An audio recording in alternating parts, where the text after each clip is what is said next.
Voilà. Ils sont là. Alors, pour commencer, on va commencer par quelques chiffres qui sont quand même pas inintéressants, notamment à savoir que pour les Français de 15 à 24 ans, on a une proportion de 80% de gens qui vont sur YouTube tous les jours. Et la moitié des clips, des vidéos qui sont regardées, sont des clips musicaux. Autant dire que plus que jamais, plus même encore que dans les années 80, qui étaient les années où le clip vidéo est apparu, l'image est vraiment prédominante dans l'urbain, dans le rap, dans le hip-hop. Et moi j'aimerais savoir, peut-être Julien, toi qui disais que tu avais réalisé plus d'une centaine de clips, est-ce qu'on peut dire qu'aujourd'hui, c'est indispensable de faire de l'image quand on fait de la musique, quand on fait du son, quand on est dans la musique urbaine? J'ai menti, j'en ai pas fait 100, c'était une punchline d'entrée, j'ai dû en faire 70. Je te défausse pas, reste Voilà. sur son. Mais l'image c'est indissociable, nos collègues vont parler en son, c'est une évidence. Et après, soit on le maîtrise et on a du coup un pouvoir sur les sorties musicales. Donc je dis ça pour les artistes, pour les indépendants, pour les jeunes, pour ceux qui commencent, qui du coup se disent bon, comment je vais faire pour faire de l'image alors que j'ai pas de budget. C'est-à-dire tous ceux qui nous envoient des messages sur Insta ou sur Facebook à qui il faut expliquer, tu comprends, c'est compliqué de faire un clip, je vais devoir demander à 10 personnes de travailler gratuitement si t'as pas d'argent, et c'est pas que je veux pas. Donc en fait, il y a des process un peu froids qui sont ceux de la production, voilà, on va pouvoir en parler. Mais la finalité, c'est juste que oui, l'image, c'est aussi important malheureusement pour les artistes que la qualité de leur son aujourd'hui, quoi. C'est une évidence. Pourquoi malheureusement? Malheureusement pour eux, parce que de base, l'artiste, il doit juste se concentrer sur son travail et se dire, je fais le meilleur son possible. Jul, je pense que c'est pas un mec qui au départ voulait créer une image, dans le sens, il était dans son jardin en train de créer ses morceaux, il l'a fait. Et après, le mec, il est pareil dans ses clips que dans la vie, donc c'est aussi pour ça que ça marche. Donc lui, par exemple, il s'est pas transformé dans son image. Il y a des mecs comme le SCH avec qui on a bossé, il y a un personnage, il y a une mythologie, on construit une image autour de ça. Donc voilà, dans le sens, je dis malheureux, parce qu'il y a un travail de storytelling que tout le monde ne veut pas forcément faire, mais qui fait partie du truc. Alors justement, on en parlait ce matin avec Cyril. En fait, aujourd'hui, la musique, c'est plus seulement de la musique. On vend non seulement du son, mais aussi toute une image, tout un package qui va avec.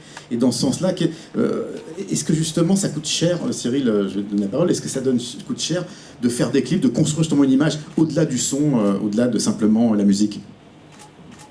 C'est sûr que je vais même peut-être pousser un peu le curseur en disant que je me demande si aujourd'hui c'est pas plus important que la musique. Parce qu'on est dans une société où tout se regarde, tout se consomme à une vitesse extraordinaire. Comme on disait ce matin, on n'est plus sur cette espèce de mythe qu'on créait autour de la musique, ou ces artistes qu'on était tous fans.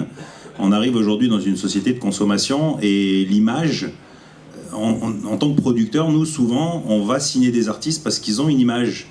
La création de son peut être secondaire en faisant appel à des beatmakers, à des top-liners, à des artistes qui ont aujourd'hui une faculté à faire des bons sons. Donc un artiste, c'est avant tout une image. Des artistes qui viennent me voir et qui ont des sons extraordinaires, une image, s'il n'y a pas une histoire à raconter et une image à véhiculer, c'est moins attrayant. Et c'est vrai que aujourd'hui, plus on avance, malgré que maintenant tout le monde a des téléphones, tout le monde a la possibilité de faire des clips extraordinaires, au moins une vision, on tape toujours de plus en plus haut. Et aujourd'hui, pour se différencier, bien entendu, il y a des sociétés qui ont des qualités qui s'approchent aujourd'hui du cinéma, et donc automatiquement tout coûte cher. Que ce soit dans l'image ou dans tout, on en parlera je pense tout à l'heure, mais c'est plus juste de faire un clip aujourd'hui, il faut qu'il y ait tout autour. Il faut qu'il y ait les figurants, il faut qu'il y ait les véhicules, il faut qu'il y ait une image toujours mieux. Et aujourd'hui, c'est des outils qui coûtent de plus en plus cher. Et oui, c'est vrai que pour un producteur, c'est important, et c'est un coût qui est le coût le plus important au final. C'est ça aussi alors qui est paradoxal, c'est que finalement, tu nous expliques que c'est vrai, créer une image, faire en tout cas un beau vidéoclip, ça coûte de l'argent. Et aujourd'hui, avec la démocratisation d'Internet, on se rend compte que finalement, il y a de plus en plus de clips en fait. Tout le monde passe par des clips. Aujourd'hui, on a fait des statistiques, parce qu'on est très statistique chez nous, mais on a fait des statistiques qui montrent qu'une écoute de son a une durée de vie d'1 semaine. Si c'est pas associé à un clip, le son, aussi bon qu'il soit, l'artiste aussi bon qu'il soit, s'il n'y a pas une identité visuelle sur laquelle on peut vraiment se donner une vision, le son n'aura pas le même impact. Et c'est pour ça qu'aujourd'hui c'est hyper important. Alors la démocratisation des outils de film, c'est ouvert aujourd'hui, comme on dit, tout le monde peut en faire. Mais c'est vrai que par contre, c'est toujours une espèce de surenchère de plus de qualité. Et c'est là où aujourd'hui, on va dire, la musique s'est ouverte à une facilité pour tout le monde de faire de la musique. Et ça a mis une barrière. Une barrière qui passe aussi par le côté financier, malheureusement. Et aujourd'hui, faire un clip avec une voiture, aujourd'hui tout le monde le fait, il n'y a plus d'originalité. Il y a besoin d'autre chose. C'est là où c'est un peu plus complexe. Justement Leila, toi qui as tourné beaucoup de clips, notamment avec Kerry James, c'est des clips très ambitieux, très chocs, Lettre à la République, Je rappe encore. Est-ce que justement, il y a parce que Kerry, c'est quelqu'un qui vient d'une époque, puisqu'il a commencé très très jeune, où la vidéo n'était pas aussi importante qu'aujourd'hui.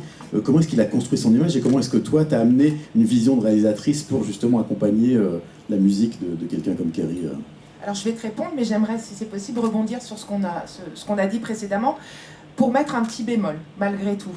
Certes, il y a la démocratisation des outils pour faire des clips. Mais moi, ce que je dis toujours quand on m'interroge sur la question, ce qui va faire la différence, l'outil, en fait, ça n'est qu'un stylo.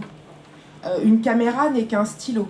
L'important, c'est qu'est-ce qu'on va raconter avec cette caméra. Comme vous le disiez, maintenant, de voir des voitures dans les clips vidéo, c'est vu, revu, et c'est pas une image pour moi qui permettra à l'artiste de se démarquer. Je pense qu'il faut, parce que je pense et j'espère qu'il y a beaucoup de gens de l'image ici et qui vont se battre et travailler dans ce sens-là pour se démarquer. Il faut savoir que il y a aussi le concept, il y a l'idée, qu'est-ce qu'on va raconter avec l'image.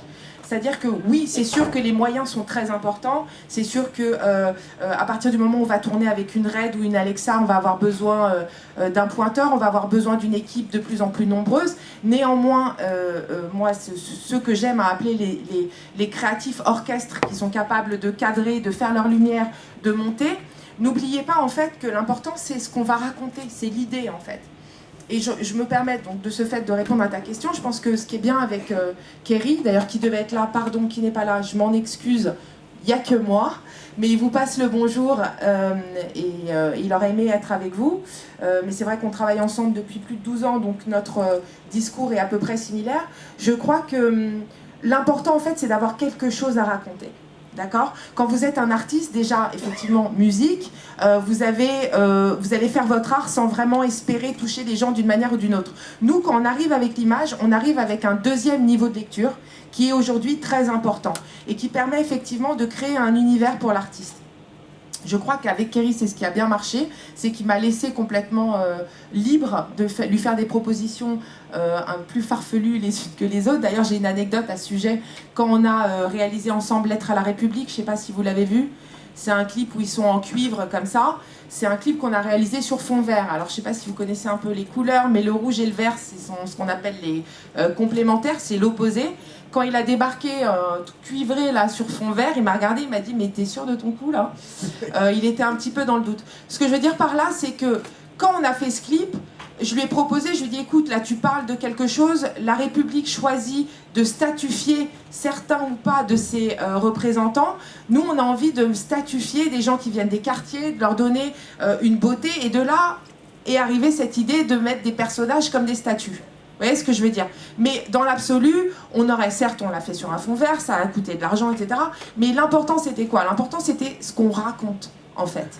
Et je pense que ça peut faire toute la différence entre un clip de bonne qualité, finalement réalisé avec des petits moyens, et un clip sur lequel on ne va même pas aller au bout de la lecture. Je ne sais pas si j'ai été très claire, mais je pense que c'est important aussi de rappeler que même si vous n'avez pas au départ les moyens de travailler avec du gros matériel, etc., vous pouvez malgré tout vous démarquer et faire la différence en ayant des idées en fait, en ayant envie de raconter des choses aussi à l'image. Certes, on est au service des artistes, on est au service d'un morceau, mais on est aussi porteur de sens. Et voilà, c'est quelque chose qu'il ne faut pas oublier. Leila, c'est une soldat du sens. Avec Kerry, ils ont fait du coup beaucoup de clips qui permettaient, par les textes de Kerry, d'avoir du sens et du coup de la profondeur. Après, du coup, aujourd'hui, le rap, c'est pas toujours le cas. Et du coup, pour pour faire une transposition. On parlait de la base, je sais pas, une voiture et un rappeur, quelqu'un qui a un playback et une caisse. Filmez-le en très gros plan, plastifiez la voiture avec du scotch, passez 2 jours à créer des ralentis bizarres et vous aurez un clip qui aura déjà eu plus de créativité que le clip de base. Pourquoi ? Parce que la réalisation, pour ceux qui sont réalisateurs et qui commencent, c'est ça, c'est cette complexité de comment explorer toutes les formes possibles, de comment j'utilise le stylo, on parlait Leïla, pour écrire avec, et donc ma caméra et tout ce qui va avec pour écrire avec, et créer cette chose qui va être beaucoup plus forte que ce qu'elle aurait pu être à travers ce travail de réalisation. En fait, aujourd'hui, le clip, si on le regarde d'un point de vue extérieur, parce que là, du coup, on est dans un événement trace, on focalise sur l'image, du coup, on regarde le clip de l'intérieur. Mais quand vous le regardez de l'extérieur, en fait, le clip, c'est une des seules plateformes d'expression artistique dans les médias actuels. C'est-à-dire que la publicité ne sera pas du tout une plateforme d'expression artistique. Et après, il y a le cinéma qui a sa liberté, mais qui est basé sur une histoire. Quand on est sur l'expérience de réalisation, le clip, c'est vraiment la plateforme. Et donc, il se peut qu'en faisant le clip d'un artiste, vous basculiez vers d'autres projets parce que vous avez exprimé une réalisation très créative. Et voilà. Mais après, pour terminer, juste avant de rendre la parole, c'est aussi une zone de non-droit. C'est-à-dire que je ne sais pas si on va évoquer vraiment profondément les problématiques de production, mais en fait, on peut faire un clip d'une façon, on peut le faire d'une autre. La seule différence, c'est qu'en fait, on peut tout faire, mais il y a des choses qu'on n'est pas censé pouvoir faire légalement, d'après la législation française, d'après la façon dont on produit, mais tout sera toléré parce que vous serez dans cette catégorie d'expression artistique. Et du coup, derrière, il y aura des maisons de disques dans des cas de figure qui vous donneront une liberté et qui vous laisseront l'exprimer. Il y aura des artistes qui vous donneront une liberté et qui vous laisseront l'exprimer dans les faits. Et puis, il y aura 80% des autres maisons de disques qui, finalement, seront là pour livrer un produit et vous laisseront pas l'exprimer. Et du coup, vous partirez d'un super truc pour arriver à quelque chose de formaté. Ça fait partie des règles du clip et de la formation du réalisateur en clip, quoi. Se dire comment je fais avec ce que j'ai et avoir, c'est aussi avoir un brief à appliquer, en fait. Mike, est-ce que tu voulais réagir, avant qu'on puisse également poser quelques questions dans l'assistance? Je pense qu'ils ont dit la majorité des choses à dire. Je les rejoins sur tous les points. Moi, pour le coup, j'ai une société qu'on a appelée à un moment donné dans l'industrie, on l'appelle toujours comme ça, l'usine à clips.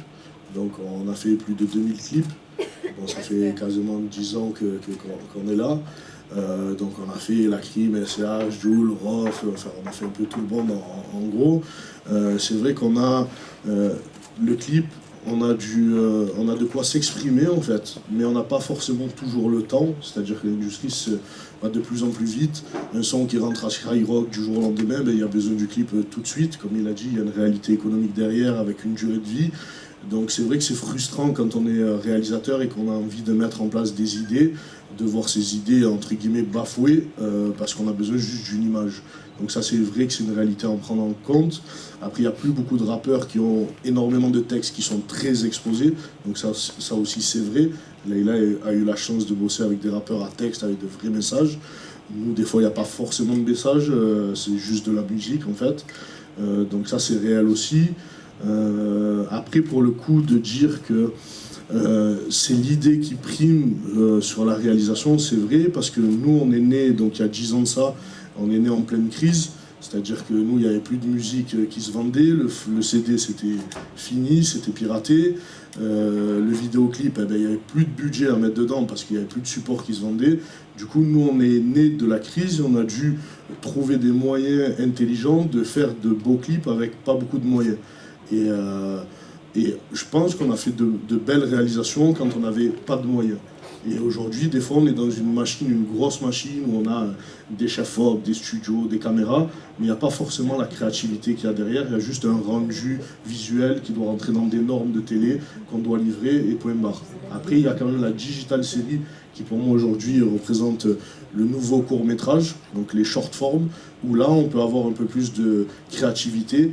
L'avantage qu'on a à travailler avec de gros artistes, c'est que quand on arrive à mettre un gros artiste dans une short form, forcément on expose plus rapidement son travail, et c'est ce qui a été le cas sur la série qu'on a produit nous avec La Crime, qui s'appelait Force et Honneur, où là j'avais envie de faire un court métrage, et que j'ai lié la série avec son album. Ça nous a permis de, nous, en tant que réalisateurs, kiffer, faire une série mafieuse, et lui, de pouvoir lui donner un support autre que du clip, mais toujours dans l'idée derrière de vendre des albums, en fait. Très intéressant tout ce qui est dit. Est-ce que déjà il y a des questions par rapport à tout ce que vous avez entendu? L'idée c'est vraiment d'interagir et que chacun puisse s'exprimer. C'est pas seulement pas que ce soit que dans un sens. Il y a déjà une main qui se lève. Ouais, voilà. On vous apporte le micro, monsieur. Ne bougez pas. Ça arrive, ça vient.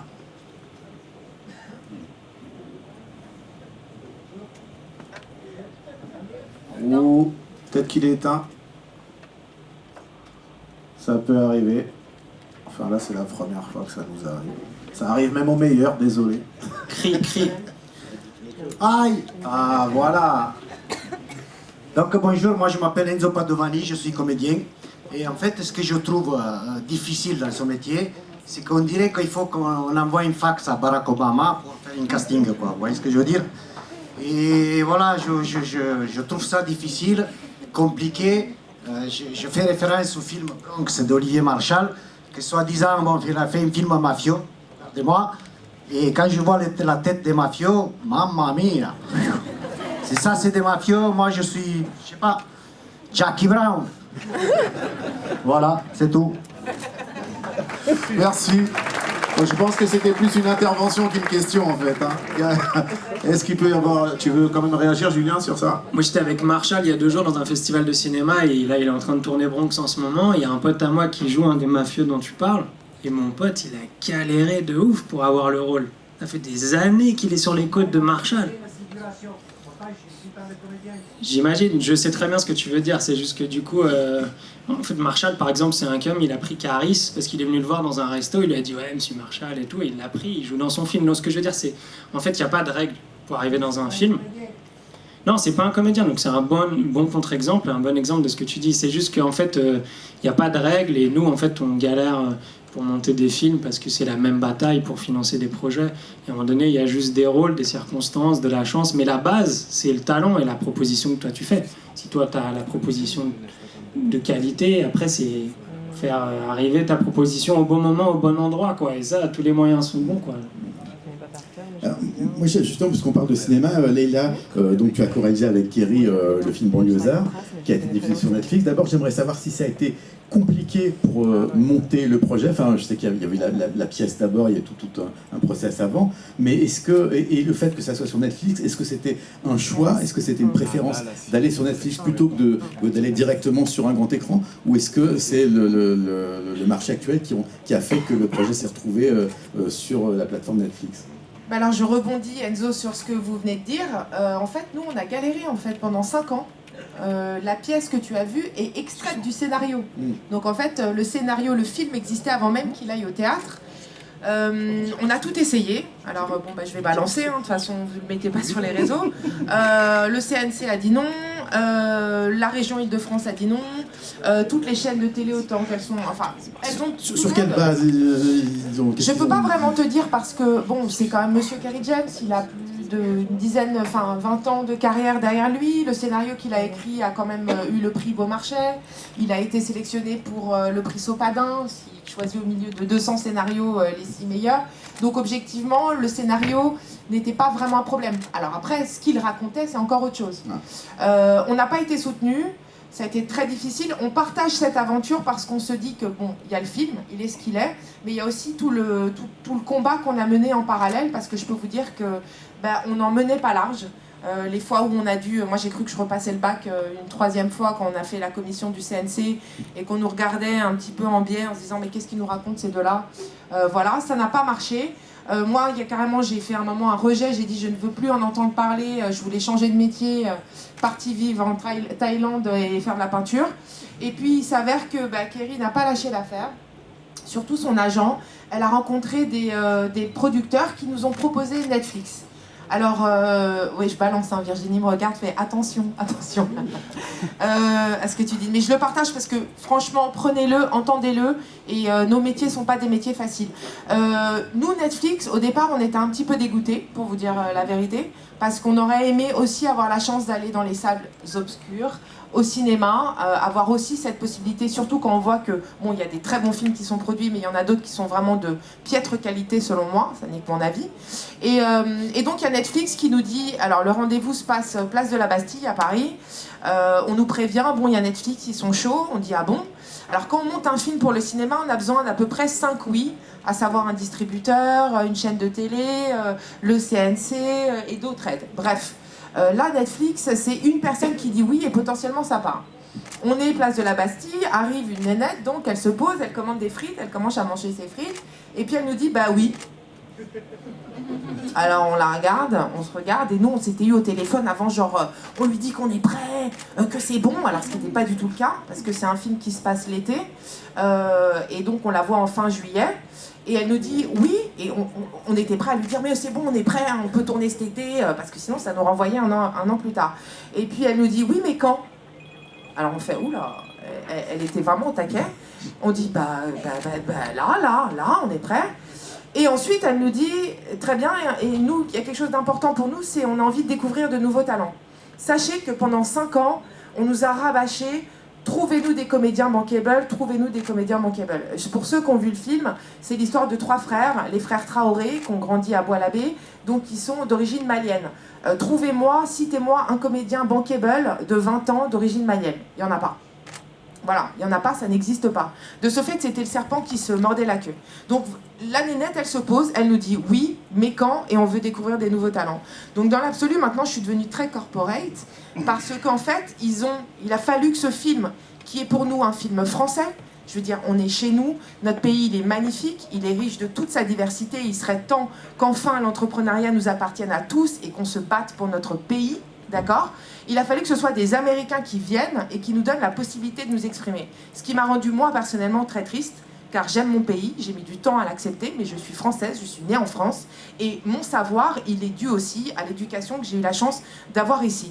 De ce fait, ça veut dire quoi? Ça veut dire que c'est mon analyse, attention, hein, c'est très personnel. Ça veut dire que les gens du cinéma n'ont pas eu envie d'entendre ce discours, n'ont pas eu envie de nous donner la possibilité de nous exprimer, et qu'il a fallu qu'on aille sur Netflix. Maintenant que le film est sorti, je dirais que je crois qu'en fait c'est plutôt cool. Je crois que c'est plutôt bien, parce qu'en fait finalement aller au cinéma c'est tout un rituel, il faut y aller, etc.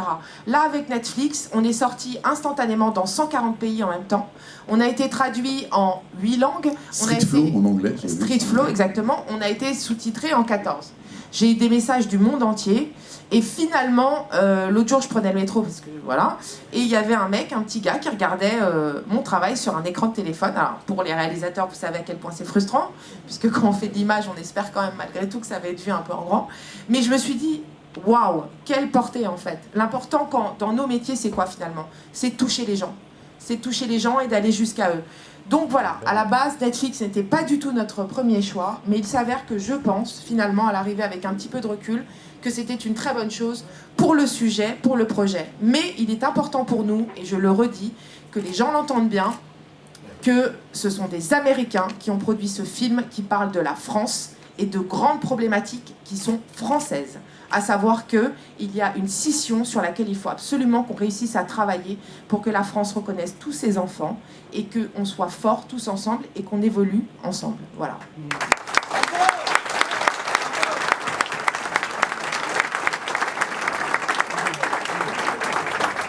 C'est difficile de rebondir après un discours comme ça, c'est moi qui Non mais vous c'est le dis, rodé, c'est rodé, c'est important, mais... je me suis préparée. Mais et alors justement, du coup, pour rester un peu là-dessus, avant de passer la parole aux autres, est-ce que du coup maintenant, est-ce que ça a libéré quelque chose? Est-ce que du coup, avec parce qu'il y a quand même un gros succès, un gros feedback, est-ce que maintenant il y a de possibilités qu'il y ait un autre film que tu réalises, que Kerry réalise ou dans lequel il joue, qui sorte au cinéma? Est-ce que ça va faire bouger les choses au niveau cinéma français? Je pense, on ne sait pas, on n'a pas les chiffres, puisque les chiffres on les aura 30 jours après la mise en ligne, mais j'ai l'impression que c'est gros. Voilà ce que nous ont dit les producteurs, ils nous ont dit on pense que c'est gros. Moi, pour moi, c'est une chose, pour Kerry, j'ai aucun doute qu'il fera plein d'autres trucs. Tout ce que je sais, c'est qu'on a potentiellement, je l'espère, montré la voie, montré que c'était possible, que c'est possible, et peut-être secouer un petit peu certaines instances qui devraient un petit peu regarder autour d'elles.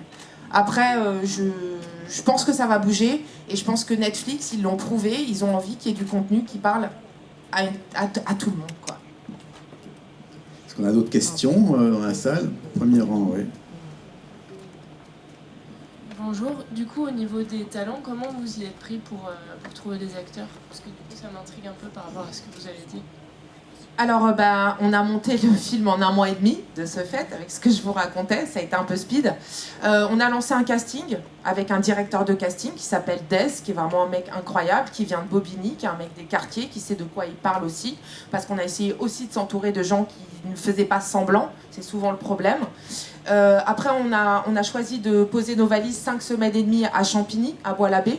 De ce fait, on s'est dit que, bien évidemment, on allait essayer de travailler avec un maximum de gens du quartier. Donc, on a organisé un grand casting dans la cité pour tout ce qui était second rôle, figuration. Et puis, en fait, ça allait très, très vite. On n'a pas vraiment réfléchi. Et je pense que c'est ce qui crée aussi peut-être une certaine singularité, c'est qu'en fait, des vrais comédiens, entre guillemets, dans le film, il n'y en a que 2. Dali Ben Salah et Chloé Joannet. Tous les autres sont des gens que j'ai choisis un petit peu par facilité, qui sont en fait très très proches des personnages qu'ils incarnent dans leur vraie vie. Ça va, Je vais rebondir par rapport à ce que tu disais précédemment. C'est vrai que c'est difficile d'arriver au bout, de mettre son projet au cinéma. C'était, j'ai envie de dire, quasi impossible il y a encore 4 ans de ça. J'ai vu des projets à moi ou à nous refusés. Ce que je veux dire, c'est qu'aujourd'hui, toi, tu es la preuve qu'il faut persister, et c'est ce que je crois depuis le début. Je pense que nous sommes la France de demain, nous sommes les personnes qui allons faire bouger les choses. Donc si vous avez des barrières, vous rencontrez des problèmes, sachez qu'on en rencontre nous aussi à notre niveau, et qu'on casse ces barrières, peu importe le prix, on y arrivera. Donc le truc, c'est de croire en ses rêves et de persister.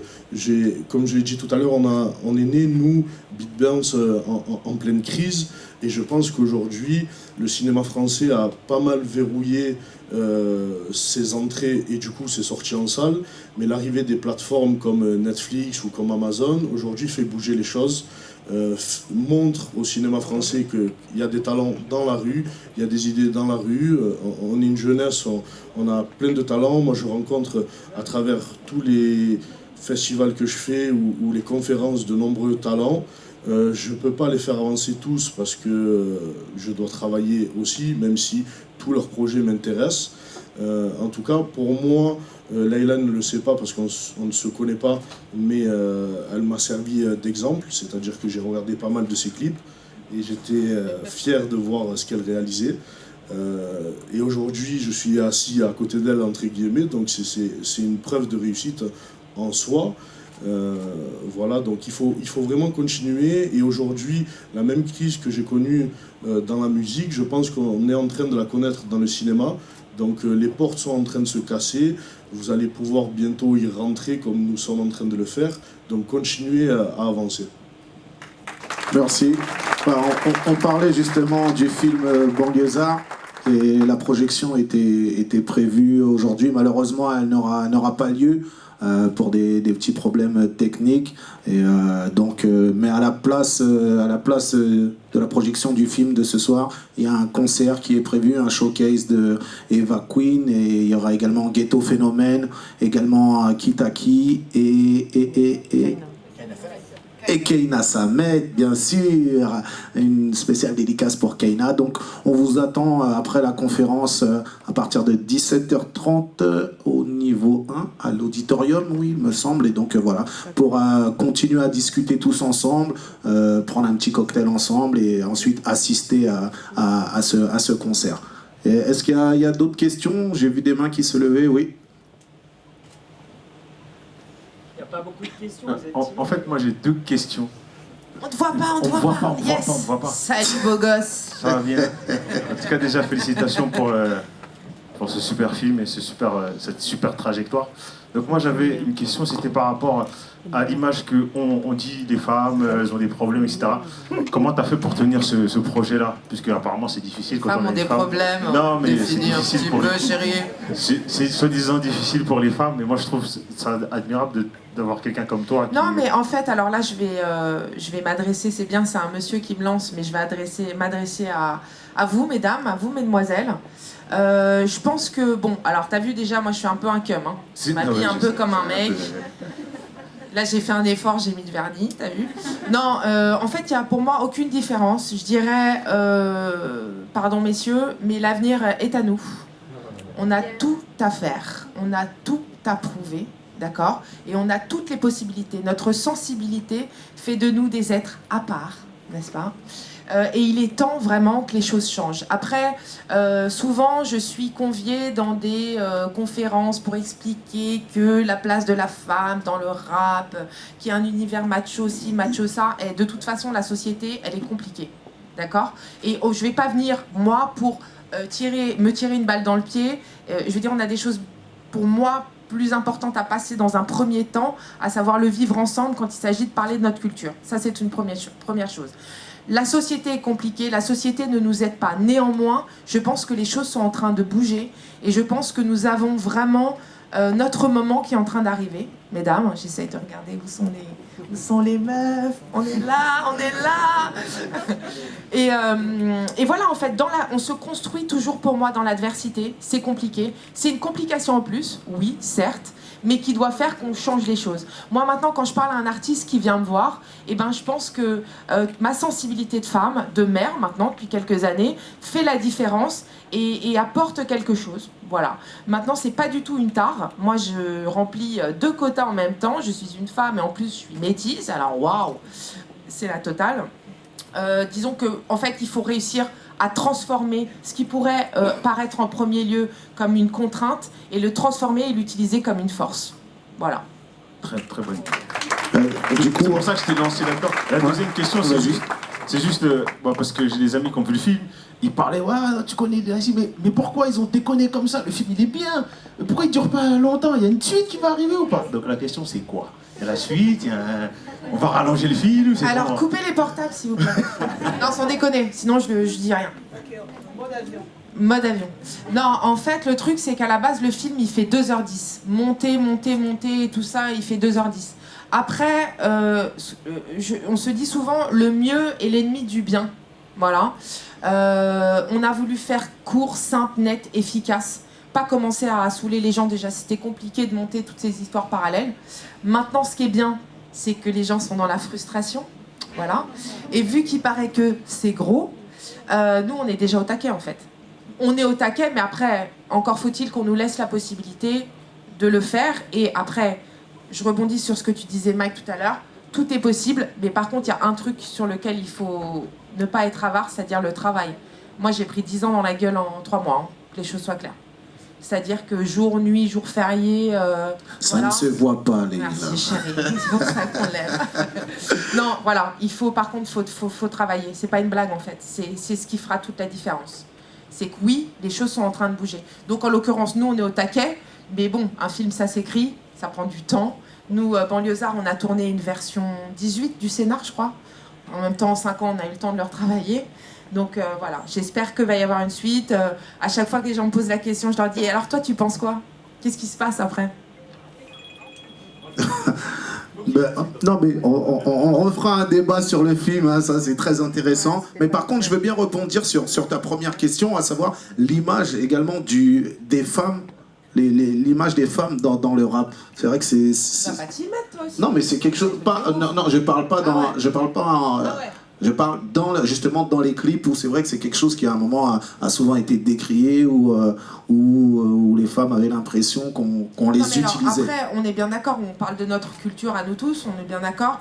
On sait qu'il y a quand même 2 grands courants qui se développent. Il y a le côté slackness, moi que j'appelle ça, je veux dire le côté entertainment qui utilise l'image de la femme de manière quand même assez, alors ça c'est mon point de vue, là on rentre dans quelque chose de très subjectif, assez dégradé en ce qui me concerne, parce que moi de voir une nénette qui sert de siège, on voit que son postérieur, ça ça me titille, j'ai envie de te dire.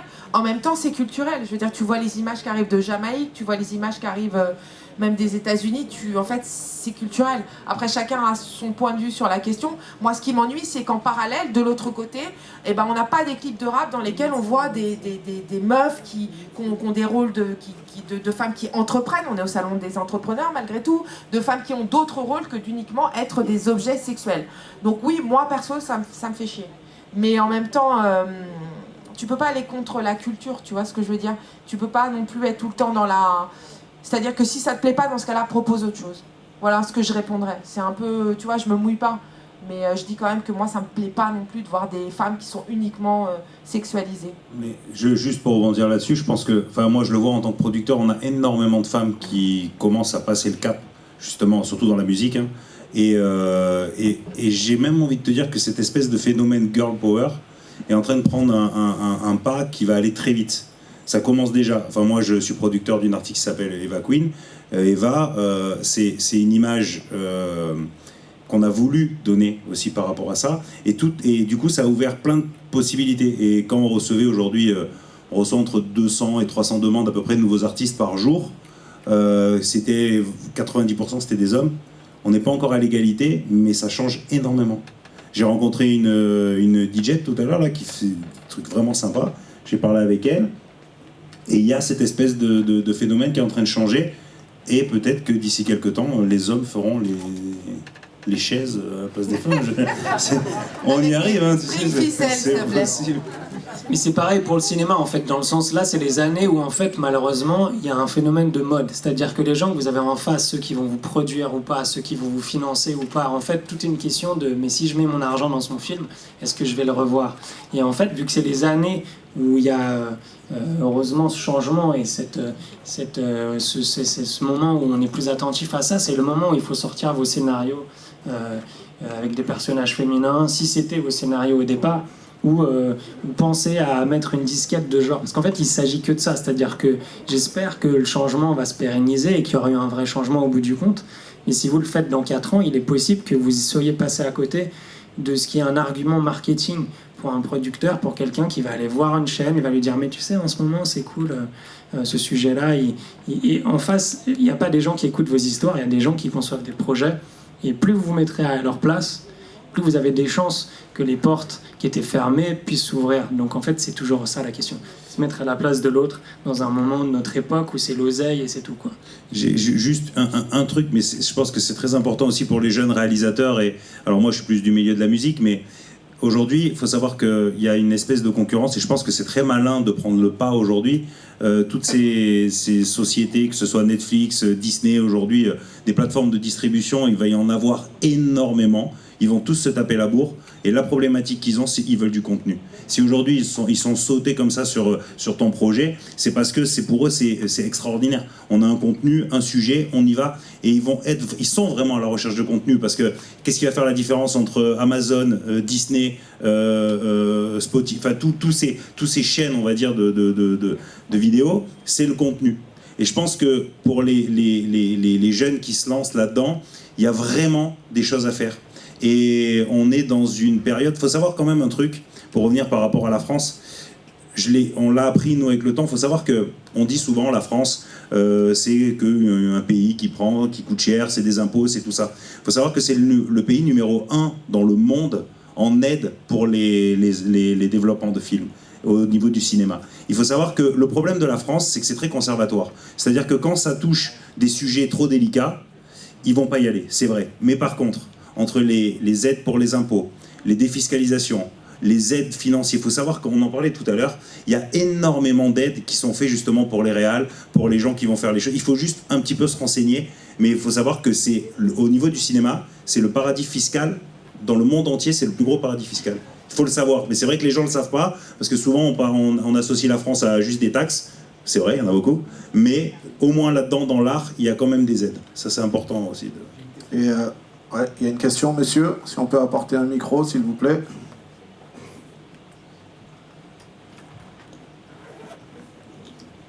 Oui, bonjour, donc je m'appelle Alidji, donc je suis génération Rapline avec monsieur Olivier Cachin.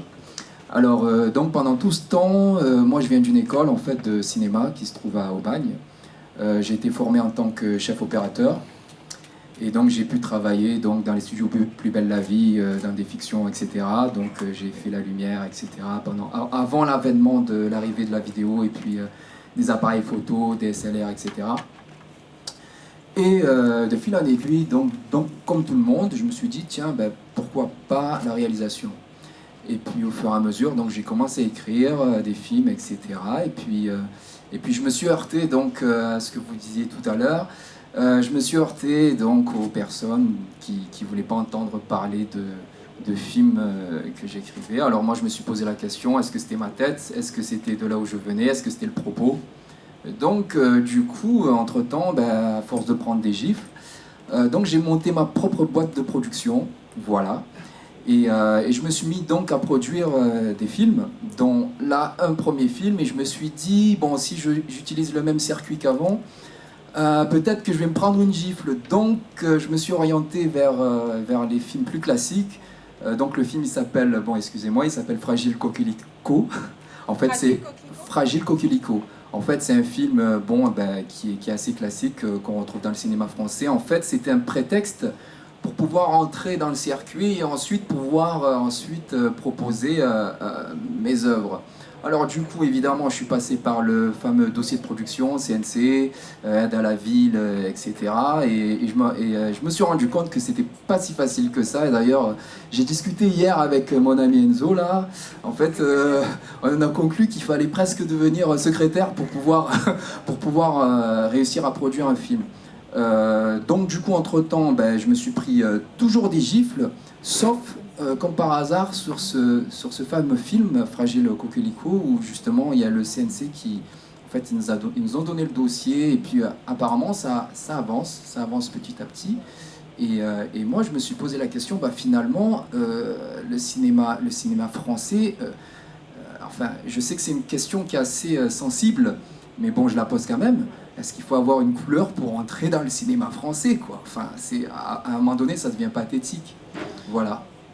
Moi j'ai envie de répondre à ça parce que ça fait une quinzaine d'années que je fais ce métier et je pense que les premières années, c'est celle de la paranoïa. C'est un truc qu'on se met tout seul, c'est-à-dire on se dit mais alors est-ce que c'est moi, est-ce que c'est mon... Qu'est-ce qui se passe, pourquoi?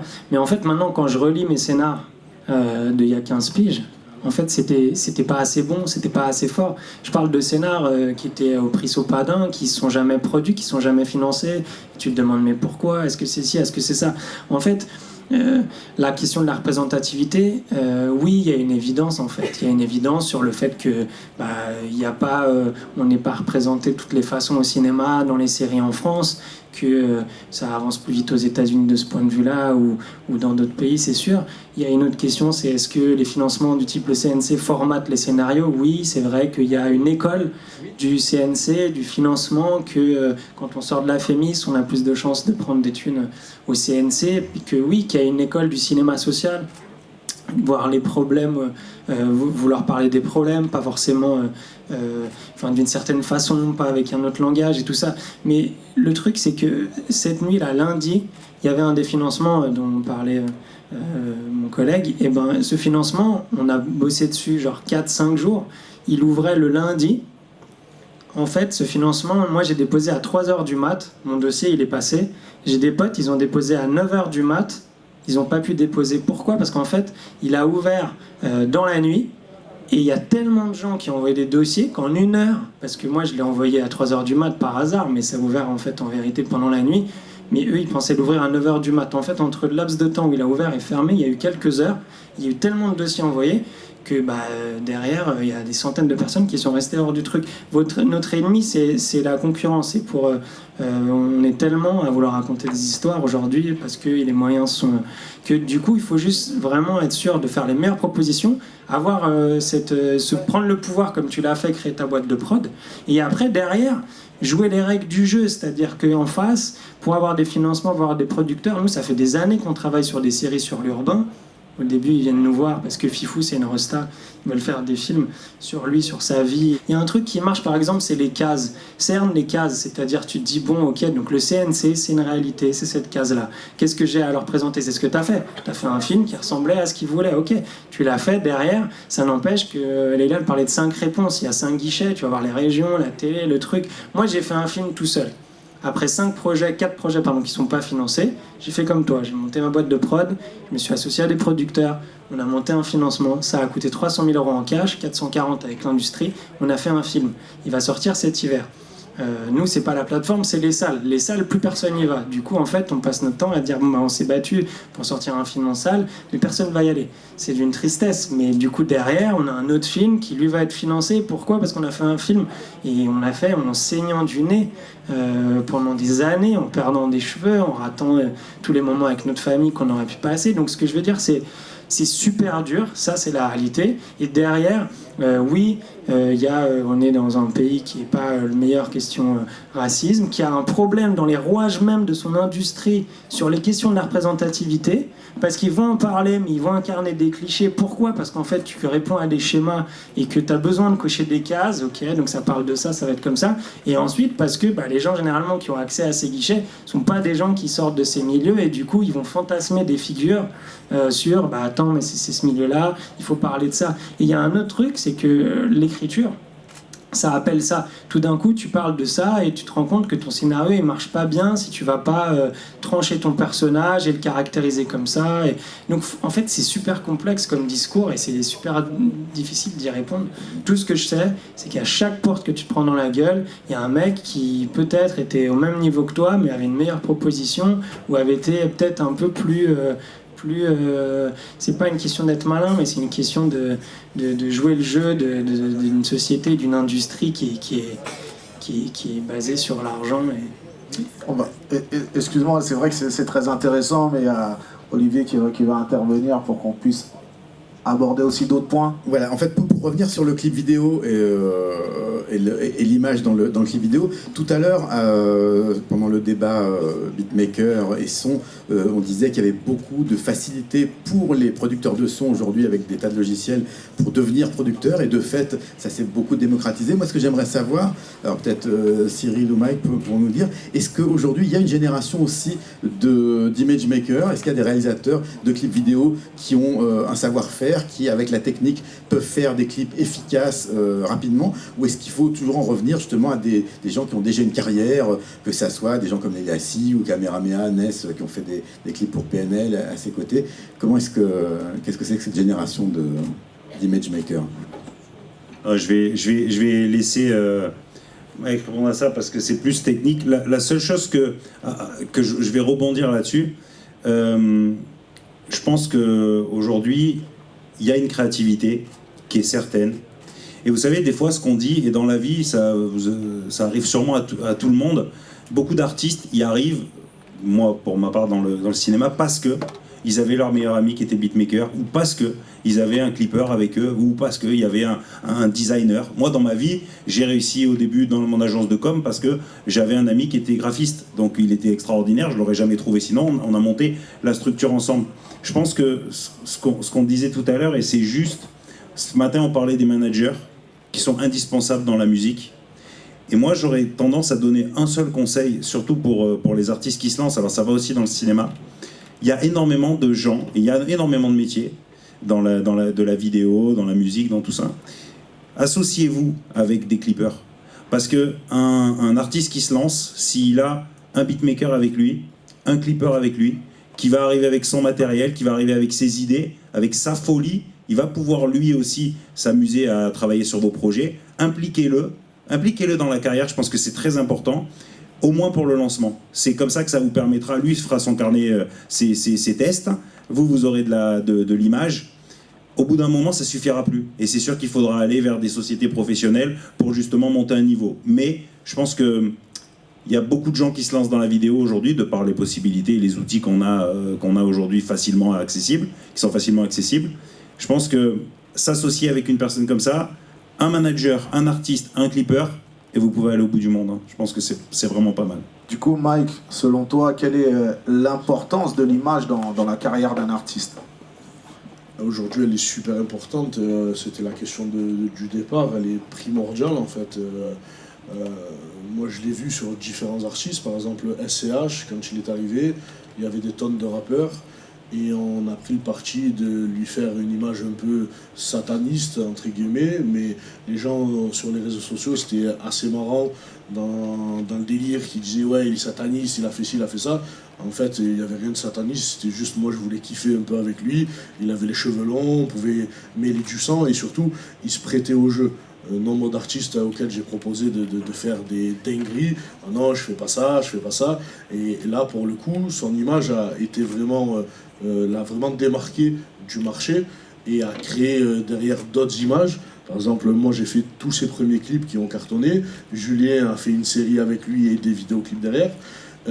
C'est kiffant de voir une image que tu lances et après l'avoir retravaillée par d'autres réalisateurs.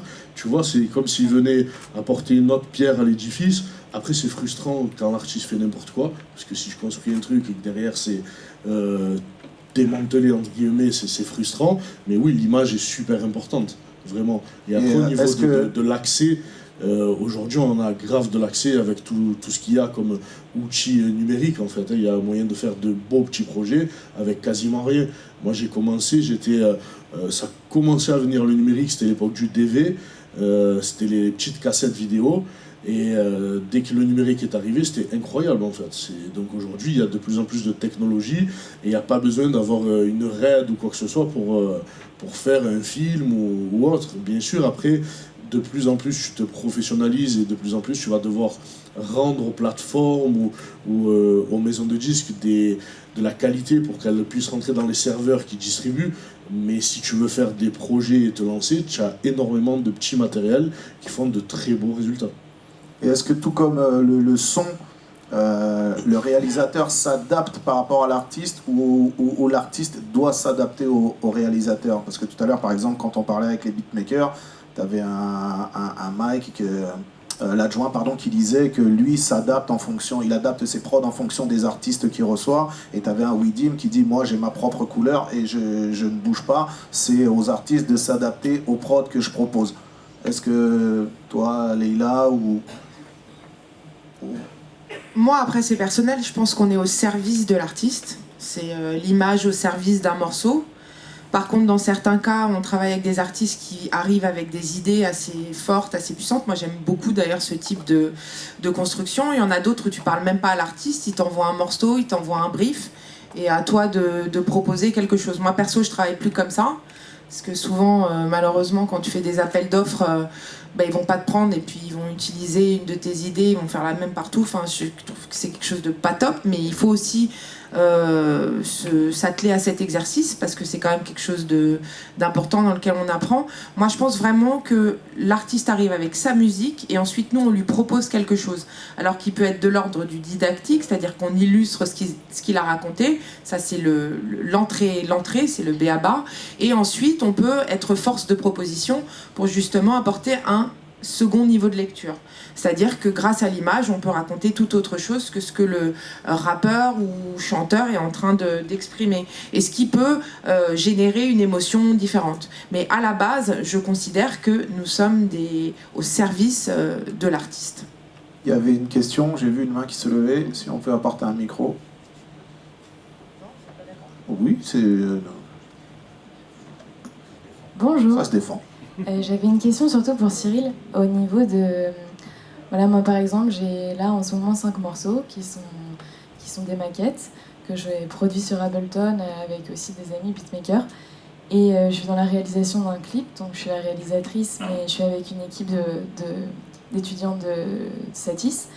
Et ma question c'est, voilà, maintenant que... lorsque j'aurai mon clip, lorsque j'aurai mes 4 maquettes... qu'est-ce que je dois faire? Est-ce que je dois envoyer un message et dire voilà, j'ai 4 morceaux? Comment ça marche? Et après, voilà, le processus, une fois que moi j'ai mes petites maquettes que j'aime bien, mais qui sont pas encore parfaites, comment je m'y prends? Bon, déjà maintenant, je pourrais pas te dire non, donc tu pourras me les envoyer, je regarderai. Mais non, je pense que le problème, encore une fois, c'est toujours la même chose, c'est que la simplicité aujourd'hui de faire un son et la simplicité de faire une vidéo est devenue tellement... c'était très juste ce que tu disais tout à l'heure, il y a une concurrence, quelque chose qui fait que peut-être des fois on n'est pas obligatoirement meilleur que l'autre, et cette concurrence est énorme aujourd'hui. Nous, on reçoit en moyenne au moins 100 nouveaux artistes tous les jours. On a créé une plateforme de distribution pour justement toucher vraiment tout le monde, qui s'appelle le Aldam Talent, qui est un système pour justement recevoir des démos, les accepter, les distribuer via Universal, avoir une chaîne Vevo, tous les outils, on va dire, importants pour se mettre sur des rails convenables. On accepte beaucoup de monde. À partir du moment où c'est bien fait, on les accepte en distribution. Par contre, la production, c'est-à-dire vraiment où on va commencer à investir de l'argent, on n'est pas capable, même si demain tu m'envoies un projet qui est extraordinaire, qui est super bien fait, qui est dynamique, qui passe, s'il n'y a pas tout le panel qui va avec, c'est-à-dire un historique, une image, un ami à toi ou des réseaux qui permettent de faire du buzz au départ, et c'est vrai que c'est une des bases de la réflexion, on va y aller à reculons, parce que je reçois des artistes à mon grand désespoir extraordinaires tous les jours. Et quand je vais voir mes DA et que je leur dis ah, regarde c'est génial et tout, ils me disent ouais. Putain, je suis dégoûté, des fois je dis putain mais c'est superbe, ouais c'est super, mais alors on y va pas? Non, ça marchera pas, les gens ils veulent pas ça aujourd'hui. Et le problème c'est qu'on arrive à ces espèces de schémas où les gens attendent quelque chose qui va, tu sais, la plupart des artistes aujourd'hui, et pour pas dire de nom, ils seraient venus dans mon bureau, ils seraient venus dans le bureau de n'importe quel producteur en France, hein.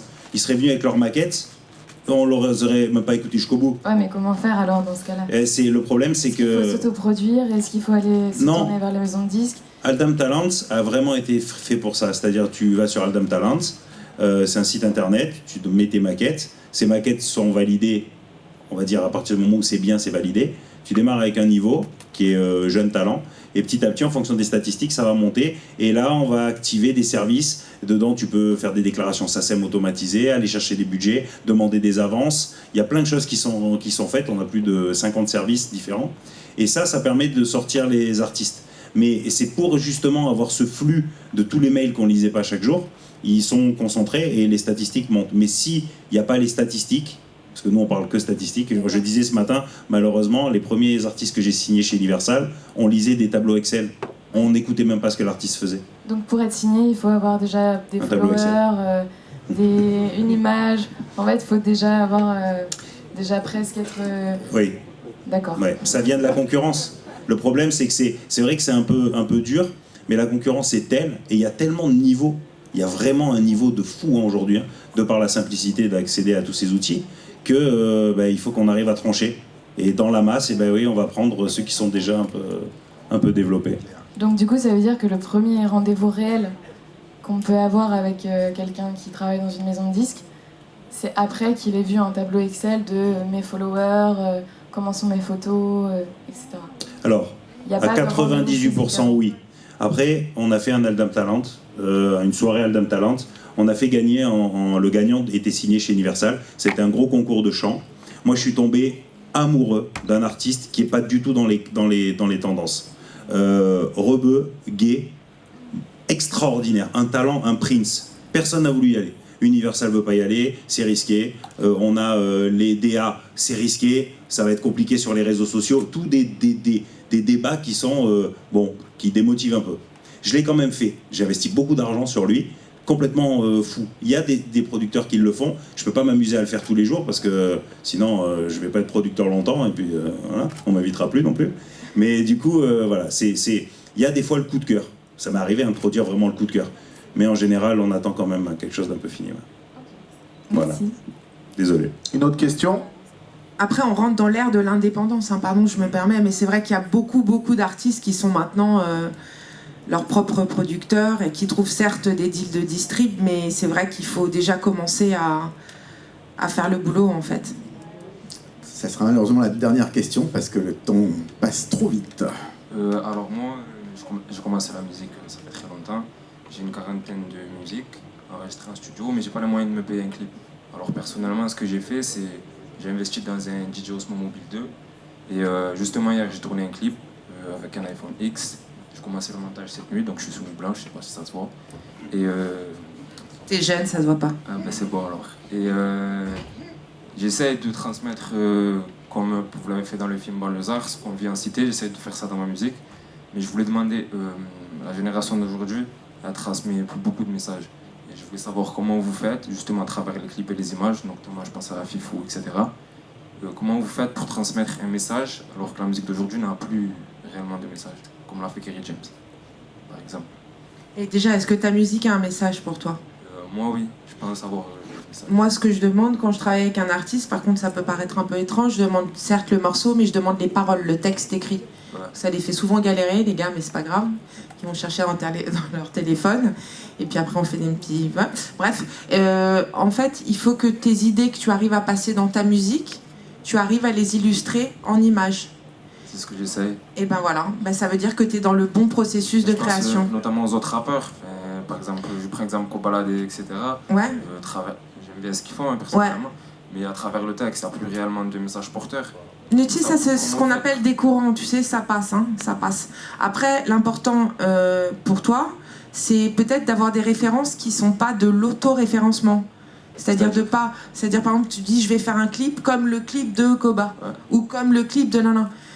Je veux dire, on a le cinéma, on a l'art, on a la peinture, on a plein d'autres trucs, tu vois, qui peuvent aussi être des sources d'inspiration.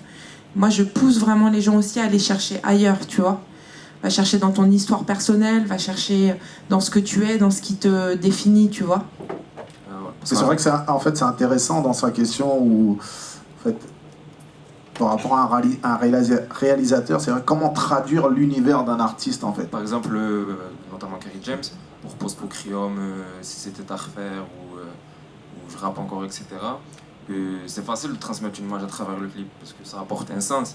Mais le rap d'aujourd'hui, il ne porte plus de sens. Comment mettre une image? Sois pas aussi net et clair dans ce que tu dis, parce qu'on peut, notre ennemi, c'est la généralité, en général, je pense. D'accord? Donc, tout est possible, en fait. Dans ce cas-là, si on te demande d'illustrer un truc qui est un peu souple pour toi, tu vas décider que tu vas parler, par exemple, des mamans. Je te dis n'importe quoi, que tu vas mettre en lumière les mamans, ou alors que tu vas mettre en lumière quelque chose d'autre. Par exemple, moi, tu vois, quand je travaille à partir du texte, et ensuite, je vais chercher des images. Je passe des heures et des heures sur Insta, sur Pinterest, et je vais chercher des images qui me parlent. Je les fais glisser sur mon bureau, tu vois, et je crée un dossier. Et après, petit à petit, je retourne dans ce dossier et je me dis, alors bon, j'ai choisi cette image, ouais, pourquoi? Parce que ça me faisait penser à tel mot, etc. C'est-à-dire que tu commences à réfléchir, mais tu réfléchis en images. Alors bien évidemment, la plupart du temps, on va chercher des références qui sont juste pas du tout à notre portée, mais elles peuvent nous donner une idée, tu vois, qui va être bonne à prendre. Ah tiens, par exemple, qu'est-ce qui m'a plu sur cette image? C'est la lumière, elle était rouge. Ah bon, avec une lumière rouge, je prends un petit bout de papier bonbon rouge, je le mets sur ma light, ça fait du rouge, etc., etc. Je sais pas si tu vois ce que je veux dire. Il faut que tu réussisses à transposer tes idées en images.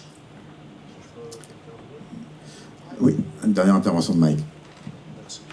Juste, des fois, il y a des musiques où il y a un message et on le voit pas, on l'entend pas forcément. Et nous, on le met en image de différentes manières. Je pense notamment à un vidéoclip que j'ai fait pour Soprano, un titre qui s'appelle Mon Précieux, où on dit Soprano, il chante pour les enfants, c'est plus un rappeur, tout ça. Et le titre Mon Précieux, il parle du téléphone portable et de l'utilisation qu'on en fait tous et toutes au quotidien. Et quand j'ai reçu ce titre, vu qu'il a une image qui parle aux enfants, j'ai décidé de mettre en image le portable dont il parle, comme si c'était une personne à part entière. Donc il dit, par exemple, je prends mon téléphone quand je me réveille le matin, donc le téléphone est en gros à côté de lui, il lui fait des câlins, il dit je vais aux toilettes avec mon téléphone, et bien on voit Soprano rentrer aux toilettes avec un énorme portable qui le suit. Donc au final c'est une chanson qui est très triste, puisque quand on écoute vraiment les paroles et qu'on voit comment on utilise le portable, c'est triste, mais c'est mis en image de façon humoristique, donc ça plaît aux enfants, mais derrière il y a quand même un vrai message en fait. Après, juste pour rebondir à ça, je suis d'accord avec toi aujourd'hui, la musique en France, ça change, tout change, hein. Moi je suis nostalgique de ce que j'ai pu écouter quand j'étais jeune. Donc aujourd'hui, les choses évoluent. Moi je vois mes enfants aujourd'hui, ils écoutent des choses qu'on ne peut pas imaginer que ça marche autant. Il y a moins de conscience, mais c'est pas une fatalité. Je pense que au contraire, aujourd'hui, c'est des transitions. Aujourd'hui, tout va vite, donc du coup, on a des styles, il y a des mecs qui arrivent, des nanas qui arrivent, il y a un élément, mais après, il y a des mecs comme je dis pas que c'est conscient, mais je veux dire, il y a des mecs comme Big Flo et Oli, ils arrivent, ils font des carrières de fous. Pourtant, c'est pas de la musique qui veut rien dire. Il y a une recherche. On a des artistes avec des textes extraordinaires aussi. Même des vals, il y a des choses qui sont proposées aussi, qui sont hyper intéressantes. Et je pense que faut pas tomber dans la fatalité de se dire ouais, aujourd'hui la musique c'est devenu chiant. C'est vrai qu'aujourd'hui il y a un ramassis de conneries qui sortent tous les jours avec des textes tellement simples, et dans le rap aujourd'hui on dirait qu'il n'y a plus de travail, c'est-à-dire on met toujours le même style de beat derrière, on va sortir des histoires où on veut donner 10 000 euros à la daronne pour la mettre à l'abri, c'est toujours des textes, tu vois, voilà, c'est exactement ça. Et le problème c'est qu'aujourd'hui on perd un peu le fil. Mais justement, il y a des générations, il y a des gens hyper doués, il faut se battre pour arriver à faire des trucs comme ça. Après, c'est vrai qu'aujourd'hui, quand tu as moins de budget, c'est difficile à faire un clip original aussi par rapport à ça. Mais il y en a qui arrivent. Après. Je sais qu'on doit arrêter, mais juste l'image, parce que c'est ça le thème, c'est vraiment un pouvoir en fait. Ce que tu fais, c'est que tu reprends le pouvoir. Du coup, prends un truc, filme-le de façon triste, dans l'obscurité, t'exprimeras ton point de vue dessus. Filme-le en plein soleil, caricature-le, enfin joue avec les règles, même quand il n'y a pas un soprano qui valide un scénario, quand il y a en face de toi quelqu'un qui n'a pas forcément de point de vue, mais qui te donne la possibilité de le mettre en image, tu peux t'exprimer de plein de façons. Il y a super longtemps, j'ai fait un clip pour Lilywood and the Prick, il y avait 5 danseurs, il y avait 4 noirs, 1 blanc. À un moment donné, on les fait monter sur des voitures, machin, il y a une pyramide qui se crée. Et là, tout d'un coup, en fait, tu te rends compte qu'il y avait une symbolique chelou, parce que le blanc, il était en haut, les Renois, ils étaient en bas, eux, ils étaient encore au-dessus, comme ça, dans leur attitude. Et globalement, c'est les moments où tu dis, mais en fait, là, je raconte un truc, j'exprime un truc, qu'est-ce que j'ai envie d'exprimer? Et c'est toi qui as le pouvoir, à ce moment-là, de raconter autre chose, ou alors de le réfléchir en amont pour que ça ait cet impact. Donc c'est juste plein de symboliques et plein d'armes, et plus tu pratiques, plus tu les maîtrises. Mais tu as un pouvoir à partir du moment où tu prends ton téléphone, ton iPhone, et que tu dis je vais clipper moi-même. Et c'est pareil pour l'indépendance, c'est pareil, quoi. Aujourd'hui, tu n'as pas envie de signer en maison de disque quand tu vois le travail qu'ils font. On travaille avec eux toutes les semaines. Les mecs, ils savent même pas répondre à un mail parfois, ils se trompent et tout, machin. Fifou, parfois, les mecs, ils ont fait imprimer des centaines de milliers de pochettes parce qu'ils avaient envoyé le mauvais texte, tu vois ce que je veux dire? Ça, on parle de B.A.B.A, quoi. Donc voilà, juste faites les choses, en fait. People have the power, c'est sur cette réflexion qu'on va terminer cette rencontre. Merci à vous d'être resté aussi attentif et aussi intéressé. On peut vous applaudir.